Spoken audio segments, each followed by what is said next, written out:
زمین پہ بیٹھے ہوتے ہیں اور درخت کے سائے میں، اس کو ایکسٹینڈ کریں، بڑھائیں اس کو اسکول کو. آج میں دیکھ رہا ہوں 3 بچے ہیں.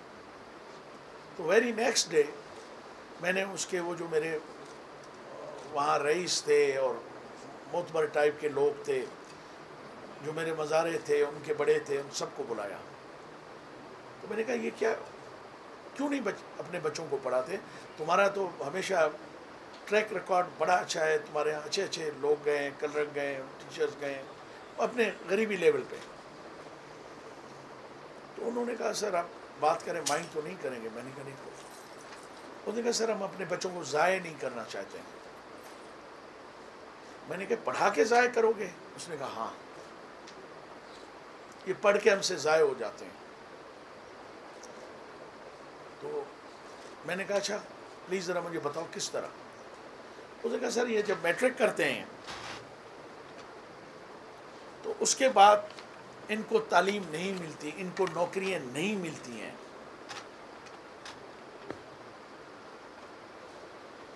تو نہ یہ بکریاں چرا سکتے ہیں، نہ یہ ہل چلا سکتے ہیں، نہ یہ تغاری اٹھا سکتے ہیں، مزدوری کر سکتے ہیں. یہ ہمارے اوپر لائبلٹی بن جاتے ہیں. اس سے پہلے یہ کہ میٹرک کر کے اس کو نوکری مل جاتی تھی. اب تو سپاہی بھی لیویز کا بنے تو اس کے لیے بھی رشوت، ٹیچر بنے اس کے لیے بھی رشوت، کلرک بنے اس کے لیے بھی رشوت. وہ ہم نہیں دے سکتے، غریب لوگ ہیں. تو آپ یقین جانیں اس دن سے اس کی بات میرے دل پہ بیٹھی ہوئی ہے. اور میں نے اپنے 14 مہینے ہوئے، 14 مہینے ان 14 مہینوں میں میں نے یہ کوشش کی کہ میں کوشش کروں کہ حق حقدار کو ملے.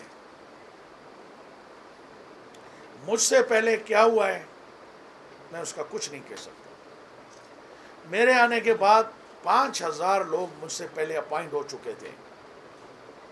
ریکارڈ گواہ ہے کہ 3 دفعہ میں نے سی ایم ہاؤس کو سمریز بھیجی کہ دوبارہ مجھے یہاں پہ ایگزامز لیے جائیں، دوبارہ ان لوگوں کو، نئے لوگوں کو بھی موقع دیا جائے. مگر مجھے کہا گیا نہیں، انہی 5000 آدمی کو تم نے اپائنٹ کرنا ہے. البتہ پھر بھی یہ خوش آئند بات ہے کہ ہم نے، ابھی میں آپ کو فیکٹس فگر بھی دوں گا، ہزاروں لوگوں کو، بے روزگار لوگوں کو نوکریاں دی. اور میرا ضمیر اور میں مطمئن ہوں کہ میں نے ٹیچنگ اسٹاف میں نہ خود کھایا، نہ کسی کو کھانے دیا، اور اگر مجھے کہیں سے کمپلین ملی تو میں نے اس کو بھی نہیں بخشا. اس لیے میں سمجھتا ہوں کہ استاد وہ پیشہ ہے کہ وہ آنیسٹ بھی ہو اور رسپیکٹیبل بھی ہو. میں نے ہمیشہ استاد کو، میں ایمانداری سے آج کہتا ہوں کہ جو غلط لوگ ہیں میں ان کی بات نہیں کرتا، جو اچھے لوگ ہیں میں سمجھتا ہوں ان کا رتبہ باپ کے رتبے کے برابر ہوتا ہے. اسی نظریے کو میں نے فالو کرتے ہوئے اپنی منسٹری کو چلانے کی کوشش کی. آج چند چیزیں ہیں جو میں سمجھتا ہوں اس سے پہلے ممکن نہیں ہو سکی ہیں.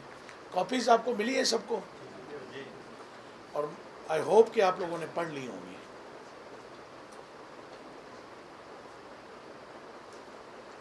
اب تک 4173 اساتذہ اور 2246 نان ٹیچنگ اسٹاف کو تقرر نامے جاری ہو چکے ہیں، جس سے سرکاری اسکول میں اسٹاف کی کمی کا مسئلہ کسی حد تک حل ہو سکے گا. اور یہ پچھلے 5 سال کے بعد ہمارے ٹینور میں ہوا ہے۔ یہ بات بھی قابل ذکر ہے کہ 2014 اور 15 کے بعد محکمہ سیکنڈری ایجوکیشن میں اساتذہ اسکیل 9 to 15 کوئی تعیناتی نہیں ہوئی تھی، جس کی وجہ سے اکثر سرکاری اسکول میں اساتذہ کی شدید کمی رہی، اور موجودہ حکومت نے اسکولوں میں اساتذہ کی کمی کو دور کرنے کے لیے ریکروٹمنٹ کا عمل شروع کیا، جو اب اختتامی مراحل میں داخل ہو چکا ہے۔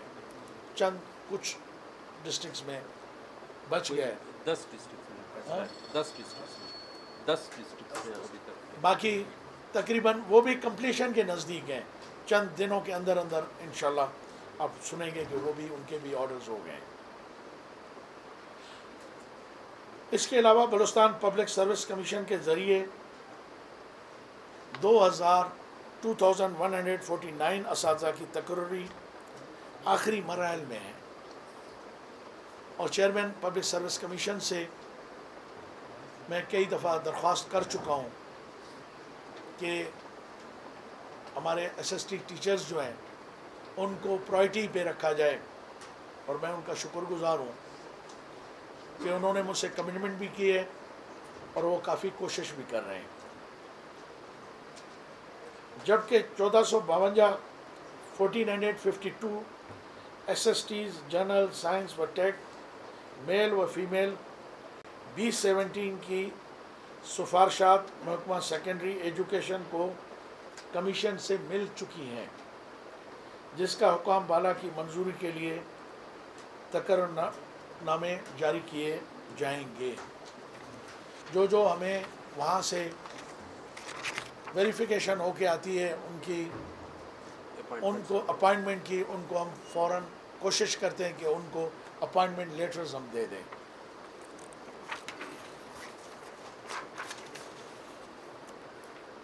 مزید یہ کہ ہم نے محکمہ سیکنڈری ایجوکیشن کے ملازمین گریڈ 1 to 20 کے لیے نئے سروے رولز بنائے ہیں۔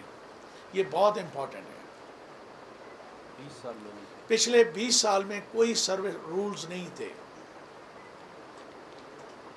ہم نے پہلی دفعہ سروے رولز بنائے ہیں، جس کے نتیجے میں 13 تعلیمی افسران کو گریڈ 20 میں، 47 آفیسرز کو گریڈ 19 میں، اور 73 افسران کو گریڈ 18 میں ترقی دی گئی ہے۔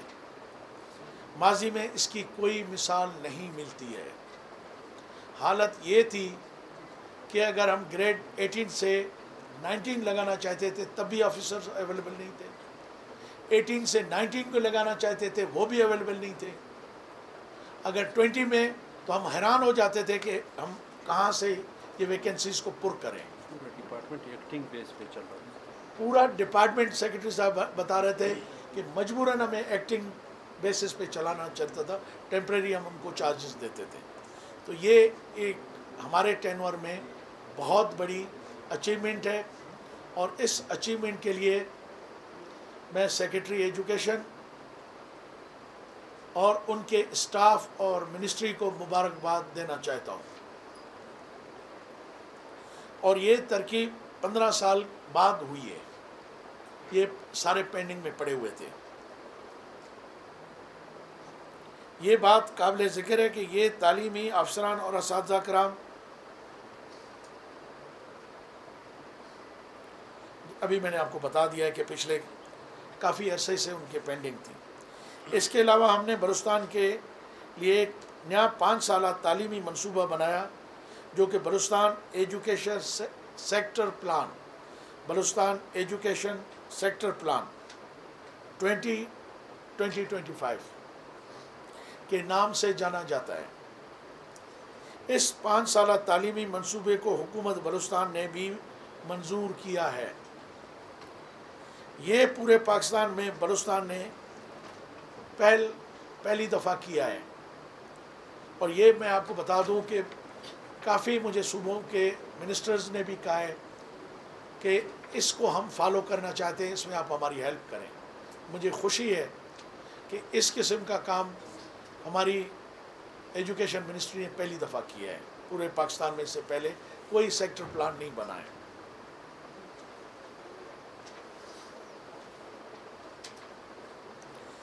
اس سے پہلے حکومت بلوچستان نے اپنا پہلا 5 سالہ تعلیمی منصوبہ 2013 میں بنایا جو کہ عرصہ 2018 کے لیے تھا. 2013 to 18 کے لیے بنا تھا. 2013 سے 18 کے لیے بنا تھا.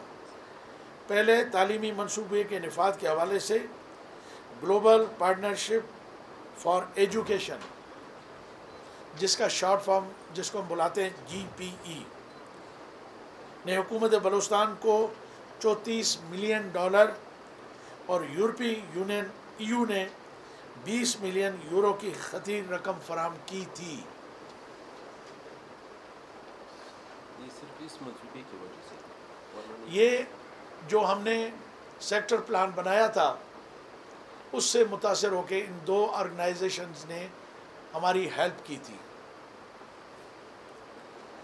Global partnership for education GPE کے تعاون کے بدولت حکومت بلوچستان نے 725 نئے پرائمری اسکول قائم کیے اور 120 اسکولوں کو اپ گریڈ کر کے مڈل اور ہائی اسکول کا درجہ دیا تاکہ بلوچستان کے دور افتادہ علاقوں میں تعلیم کی رسائی کو ممکن بنایا جا سکے.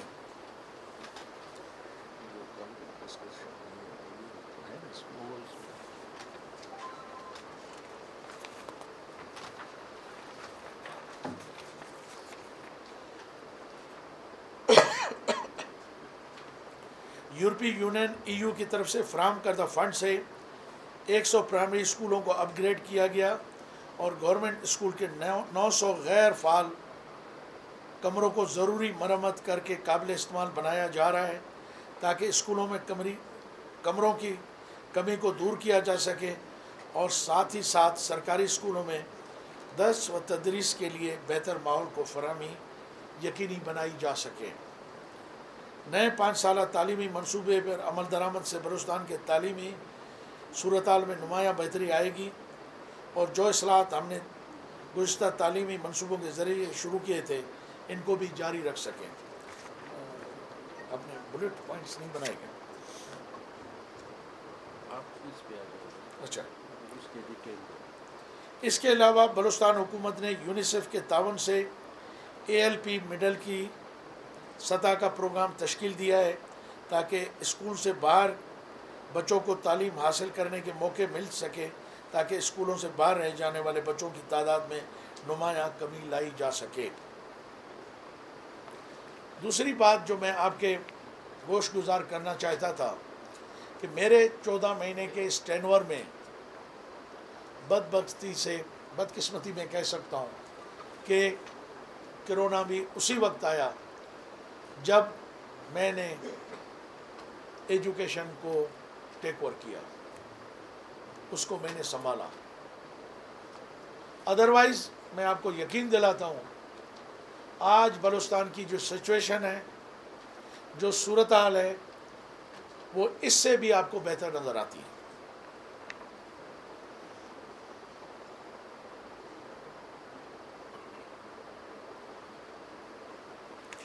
چھوٹی چھوٹی چیزیں میں اس کو ذرا کوشش کرتا ہوں. آپ کا ٹائم. ہمارا مستقبل کا پروگرام یہ ہے کہ ہر ضلع کی سطح پر ایک سرکاری بوائز ہائی اسکول کا درجہ بلند کر کے انہیں سینٹر آف ایکسیلنس بنایا جائے تاکہ بلوچستان کے دور افدا علاقے کے بچوں کو ان کی دہلیز پر معیاری تعلیم حاصل کرنے کا موقع میسر آ سکے. ہاں, اس پہ میں ضرور تفصیلاً آپ سے بات کروں گا. یہ میرا ڈریم پروجیکٹ تھا, یہ میری ایک خواہش تھی اور یہ میرا ایک خواب تھا کہ بلوچستان میں زیادہ تر بچے پرائمری یا بہت زیادہ آگے مڈل کے اندر تعلیم کو خیر آباد کہہ دیتے تھے, اور وہ ماں باپ جو اپنے گاؤں سے یا گاؤں کے ساتھ والے گاؤں تک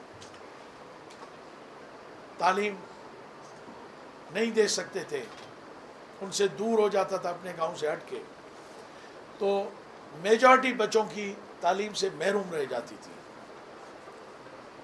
اور مجھے فخر ہے اس دھرتی پہ، سرزمین پہ، کہ اللہ نے یہاں پہ بہت ٹیلنٹ دیا ہے ہم کو. بہت سارے لوگ ہمیں اللہ نے نوازے ہیں، مگر بدقسمتی سے ہم ان کو موقع نہیں دیتے، ہم ان کو تعلیم نہیں دیتے، ہم ان کو تربیت نہیں دیتے. بہت سارے لوگ اس سے محروم رہ جاتے ہیں. جن میں ٹیلنٹ ہے، جن میں اہلیت ہے، قابلیت ہے. اب میں اس نتیجے پہ پہنچا ہوں کہ میں نے پہلا، وہ کیا کہتے ہیں کہ جھیل میں میں نے پہلا پتھر پھینک دیا ہے کہ بلوچستان کی 33 ڈسٹرکٹس کے اندر ہائی سیکنڈری اسکولز کو ہم ریزیڈینشل ہائی اسکول بنا رہے ہیں، کالجز. اس میں تمام آئی ٹی اور سپورٹس کی سہولیات ہوگی، ہاسٹل کی بھی ہوگی. اس کا مقصد یہ ہے کہ وہ ریزیڈینشل کالجز ہوں گے، اس میں غریب کا بچہ بھی پڑھ سکے گا اگر وہ اہل ہوگا، امیر کا بچہ بھی پڑھے گا. اور اس میں ہم بی آر سی اور کیڈٹ کالجز جیسی سہولتیں بھی ہم دیں گے. یہ پروجیکٹ ہم پچھلے سال بھی لے کے آئے تھے، مگر بدقسمتی سے کچھ تعلیم دشمن لوگوں نے اس کو آگے آنے نہیں چھوڑا. میری پوری ان 14 مہینوں میں بھرپور کوشش رہی کہ میں اپنی کیبنٹ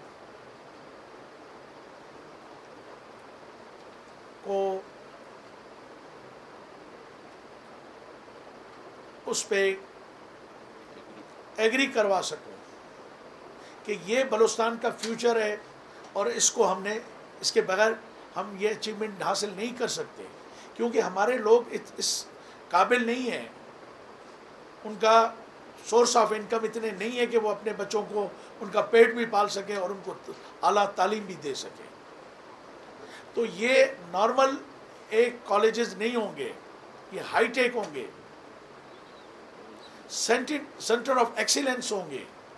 یہ بہت ضلع کے اندر ایک اعلیٰ تعلیمی ادارہ ہوگا، اور ہر ضلع میں ہوگا، اور ود ان 3 ایئر ہوگا. 8 بلین اس کا کاسٹ. 8 بلین 8 ارب 8 بلین ہے نا، بلین 8 ارب روپے اس کے پروجیکٹ کی قیمت ہے. 3 سال میں یہ مکمل ہونا ہے. اور ایک اور آپ کو بہت بڑی خبر دوں آپ کو کہ ہمارے پاس 7 ڈویژنز ہیں. ہر ڈویژن ہیڈ کوارٹر